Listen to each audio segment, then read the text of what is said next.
Am I the a-hole for not meeting or wanting to be in the life of my ex's new baby, who is my kid's half-sibling? My ex, 30 female, and I, 30 male, broke up in 2022 after she cheated on me with my ex-best friend John, 31 male. Ex and I have 2 kids, ages 8 and 6, who we have 50-50 parenting time with, and shared legal and physical custody after DNA proved they were mine. Ex and John were together until December 2024, when John found out she had cheated on him. She was pregnant and paternity of the baby was in question. John tried reaching out to me about it, but I continued to ignore him like I had while he was with my ex. He and I will never be friends again. My ex gave birth in February, and paternity is still in the air and they're awaiting a DNA test result. John has had nothing to do with the baby yet because he refuses to be in the child's life unless the child is his. I don't know about the other guys. I don't even know how many there are. My ex's parents always handled exchanges with our kids, so there was less tension around the kids. But after my ex gave birth, they started suggesting I meet the baby and putting it out there that I'll always be a part of this child's life, and how their newest grandchild could do with someone like me in the picture. I told them it was a shame their daughter didn't consider that before she cheated on me. They told me it wasn't the innocent baby's fault, to which I rolled my eyes at them and said it can't be the baby's fault, but the baby isn't mine or family to me. They didn't like that, and when they found out I did nothing and bought nothing for the baby after it, I don't know if my ex had a boy or girl, were born. Ex's parents gave me a hard time about it, and I told my ex if it continued, I would file a modification with the court for someone else to be nominated to handle exchanges. She told me I was being a prick. I have documented everything, but these comments are now said when we see each other at the store or on a street, instead of during exchanges, which is smart. My ex reached out and asked me for $500 to buy a formula and diapers and some rash treatment for the baby the other week, and I quickly said no. The kids were with me, so I knew immediately it wasn't for them. She asked a second time, and I told her my answer had not changed. Ex's parents tracked me down when I was buying paint the next week, and they unleashed all this anger about my refusal to be in the baby's life, or even meet the baby. They said John won't be a good father, whether he is or isn't, and nobody else wants to know. But I'm already a dad, and the kids could be raised together. But I won't even be an uncle for this child, and they said how selfish I am, and what a piece of trash I'm being, when they know I can be better. That I am the father of this baby's half-siblings, and how my kids will never embrace the baby if I don't. I think it's crazy to expect me to have anything to do with this child, especially to expect me to embrace and love this child. Baby is innocent, but I am not a member of their family. They are my children's half-sibling, but it doesn't mean they are my child or anything by association. This is how I see it anyway. And for anyone who asks, I am still documenting and I'm discussing the next steps with my attorney over contact and exchanges. Am I the a-hole? Now for the top comments. Not the a-hole. You're under zero obligation to be involved in your ex's new baby's life. That child isn't yours, and it's not your responsibility emotionally, financially, or otherwise. It sucks that your kids have a half-sibling in a messy situation, but your role as a dad doesn't extend to fixing your ex's choices. You're being clear, firm, and handling it responsibly. Keeping boundaries doesn't make you a bad person. It makes you sane. Not the a-hole. Their expectations of you are absolutely wild. If her parents are so concerned about it, let them take on the burden of helping with the child and paying for its needs. I wondered about that. Why ask me when this child has a grandfather who can be active in their life? Ex's dad is right there after all. Not the a-hole. 6 and 8 years is a big age difference for your kids to have a close relationship with a new baby, even if it was a full sibling. I can't believe your ex asked you for $500 for stuff for the half-sibling. Clearly the chances of John being the father are slim to none, or the ex would have run down to get testing ASAP. She may have had no idea whose kid it is, and is waiting to see if it resembles any one of the potentially numerous candidates. Sucks, dude. She really blew it. The other option is John is regretting that he could be and avoiding it. Either way, they need to figure it out, and really should leave me out of it. But yes, they both blew it. To think he expected me to be friends with him still. Crazy. He was done with her, so he thought he could worm his way back into your life as if it was only your ex who cheated on you? What does he think? You'd be having a beer together, bitching about your cheating ex? I think that's exactly what he expected. And maybe he wanted to offload parental responsibility onto me if the baby is in fact his. I don't know. But I know he expected us to be buddies again. Next story. Am I the a-hole for refusing to give my stepmom the money my dad left me? So here's the deal. I, 26 male, lost my dad last year. It was rough. Not just losing him, but also dealing with the estate and picking up the pieces afterward. He'd been remarried to my stepmom, Karen, for about 8 years. Karen and I were never that close. She wasn't cruel, just distant. Polite at holidays, but not much beyond that. Still, we were civil, and that was enough. When my dad passed, his will was clear. Karen would get the house and a comfortable savings cushion. I would inherit a sizable sum, enough for a strong down payment on a house and then some. He even left a letter saying he wanted me to have a good start in life, and that he was proud of me. That letter meant the world to me. Fast forward to this year, I mentioned to Karen that I was house hunting. Her attitude shifted immediately. She asked a bunch of questions about my savings, then started guilt-tripping me about family responsibilities. She said she was struggling with bills and asked for a loan from my inheritance to help keep the house running. I told her no, politely but firmly. I reminded her the money was intended for me and that she had the house and savings to manage her own finances. She didn't take it well. She accused me of being greedy and said my dad would be disappointed in me. For the record, he'd be furious she even asked.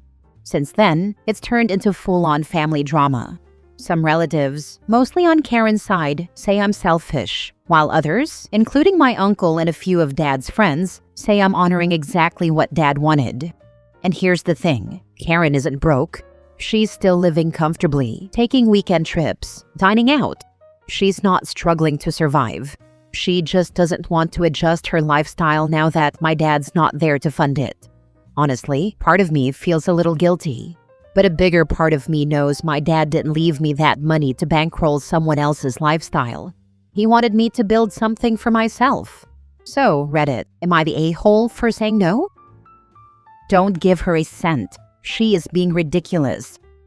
She's trying to manipulate you emotionally. Your dad's wishes should come first. He stated pretty clear in his will. That money was for you alone to get a good start in life. He left her the house and a substantial savings. I think she's blown through that money and now hitting you up for your money. So sorry, honey, but you're not entitled to OP's money. 1. She is or was correct. Family comes first. 2. She is no longer your stepmother. Your father is deceased. 3. You're following your father's instructions. Family comes first. Therefore, purchase your house first. The sad part is, she is trying to recruit others to back her up. Stepmom is weird for an 18-year-old anyway. My mother remarried when I was 20, and her partner was never my stepdad. I was an adult by then. For my wife, it was the husband of her mother. My stepmother has been called that for decades because we fall into habits. Legally speaking, she isn't. My father is deceased, but she isn't someone to act selfishly either. I think it really depends. I adored my stepfather who didn't come into my life until I was 18. But he never tried to force a relationship, was very good to my mother, and was never anything but kind and helpful. It didn't happen overnight, but gradually. Next story. Am I the a-hole for not disclosing to my housemates that my family has money and refusing to pay more monthly? This happened in Brazil, but I'm posting here so my friends don't find it. I, 23 female, live with 7 other people, 2 girls and 5 boys. One of them is my boyfriend. We are all between 22 and 25. We started renting together 3 years ago, when we were all in the same university and just kept doing it. We split rent and utilities equally. We are all at least friendly with each other and regularly have parties or travel together, but we are not all that close. Recently, during a party, we were all a bit drunk and were talking about funny stories from our families, and I commented that I studied in a very elite school in our city. One of the boys, Jay, 25, was very surprised because it is a very expensive school. He started asking me questions about the way I grew up and eventually just said, "Wow, you are rich." I thought that was it, and we kept having fun. Well, the morning after, he started making all these jokes about me being rich and snobby, which I didn't mind. We tease each other all the time. But after like 3 days, it started annoying people, so one of the girls, Maria, 24, female, told him to cut it out because he was overdoing it. This started an argument, and eventually it came out that he was uncomfortable with the revelation that my parents had money. We started talking about it. It was super awkward because it sucks having a serious conversation at breakfast, and he said that he truly felt betrayed because he thought we were all broke and that to make things fair, I should have been making bigger contributions to the house funds. I said that I understood he was upset, but that I couldn't really afford paying the amount he was suggesting, 1,800 Brazilian real. He insisted, and my boyfriend got involved, and eventually he just left while saying I was a liar. Well, my other 6 friends don't agree with him and think he's being a prick, and now he's been kind of sidelined for the past week, but I can't help wondering if he's right. I never lied about how I grew up, but I knew that just the fact both my parents have a master's meant that I grew up better off than everyone else from this group, and I kind of avoided commenting about it because I thought it was awkward. Most people knew, but apparently Jay and our other friend didn't. Am I the a-hole for not paying more? Now for the comments. Info. Do you have more space in the place you rent, like a master bedroom when the others are smaller? Do you and your boyfriend share a room? Do you use more resources, eat more, run more things that drive up the utility bills? If the answers are no, yes, and no, not the a-hole. But your roommate is. And also hella entitled. Me and my boyfriend do share a room. Our room is the same size as 2 others, and then the other 2 girls share the biggest room. It isn't that different. It basically just has an extra closet. My boyfriend does work from home 2 days a week, so I guess he does take up more utilities. But I leave home at 7 a.m. and get home at 9 p.m. weekdays, so I don't think I particularly take more up. Not the a-hole. Your parents may have money, but that doesn't mean you do. You don't state if they're paying your rent, so presumably you're all in the broke early 20s phase, trying to figure it out and make it on your own. No, they are not paying my rent. Yeah, we are exactly in that phase, lol, but I do have a safety net of being able to return to my parents' home if necessary, and they would be able to help me out for a bit if I lost my job or something, so I guess it's a bit different from the others? No, it's not really. Your ability to pay now and what you could do in an emergency housing situation are 2 different things. Your parents' wealth is not yours, especially because you don't act like it is. Next time he brings it up, tell him that your parents are rich. You are not. Signed, one person with rich parents who is very much not herself. Last story. Am I the a-hole for quitting my job when my boss just told me my salary is being cut by half?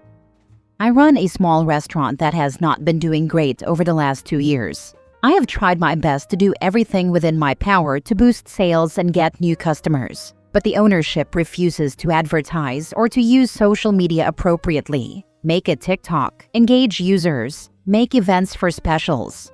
They also do not replace broken equipment. The ice machine has mold growing in it. The cooler doors fall off a few times a shift. One AC unit in the kitchen just doesn't work, so it's always hot and uncomfortable for the cooks. I have been working there for 12 years, and I love my job 90% of the time. But yesterday I was told that my salary would be cut in half, starting next pay period, and they wanted me to pick what my remaining responsibilities would be. Keep in mind, I am the only manager and there is no chef. I manage all orders, beer, liquor, wine, and food. I plan special events, Thanksgiving dinners, beer specials, etc. I cook when a kitchen guy is out sick. I bartend when no one can cover a shift. I am the electrician or plumber, HVAC, janitor, therapist. I make all the schedules, do all the training, created the training program, pay the bills. The list goes on. The owners take extravagant trips yearly. like going to the Paris Olympics or Scotland for a week. They spent 3 months in Europe 2 summers ago while I ran their business. Now that the business is not doing so hot and I am the only salaried employee, I have to give up half of my pay. I would go from $1,800 per week to $900 and be forced to bartend to supplement my income, which means my bartenders will make less money and have fewer shifts, while I have to work more hours to get my other responsibilities taken care of. So I want to tell them that I do not accept the pay cut, because I know I will still be responsible for all of the things ownership is going to neglect or forget to do, which I assume will mean I am fired or quit. Does that make me a selfish a-hole? My husband says I should stick it out because I need the insurance, but I am tired of feeling like I have been taken advantage of. Not the a-hole. Think of it this way. You can stay at a sinking restaurant at half pay, or you can get a job at half pay in a thriving restaurant and work that pay up. You owe your employer nothing after what they did. They sure as heck aren't taking a 50% pay cut. Not the a-hole. OP's name is not on the restaurant. They shouldn't be working harder than the owners that do have their name on the business, especially a struggling, failing business. Always act your wage and never run yourself into the ground for an employer who will have your job listing posted before your obituary hits the papers. Hi, I own a successful restaurant. Let me give you my perspective as a potential employer in your field. Tell them you need the new offer in writing before you can figure out your new responsibilities. Then take that letter to the unemployment office and file for unemployment due to constructive dismissal. Unemployment will either give you your half of the wages back or give you leave to quit and collect unemployment while you find a new job, if this is in the US. If you can do all of those things reliably, competently, and on a schedule without any training or oversight, and if you can care that much about someone else's business, you can find a better job. The ship you are currently on is sinking. It's already sunk to the point where the mast is barely poking above the water and you're balanced on top on one foot. The owners do not give one single damn about that business. You will be losing your job anyway if you don't quit. One day soon, you will show up to work and the doors will be chained shut and a tax lien will be posted on the door. If you do decide to keep your job for the insurance, do exactly half the work you're doing now and give zero fucks about the rest. Don't do work you aren't paid for. Make it their problem. They created the problem. They can solve it, but they won't. So your job will become dealing with angry people who didn't get paid, served, or whatever. And we're back to just quit.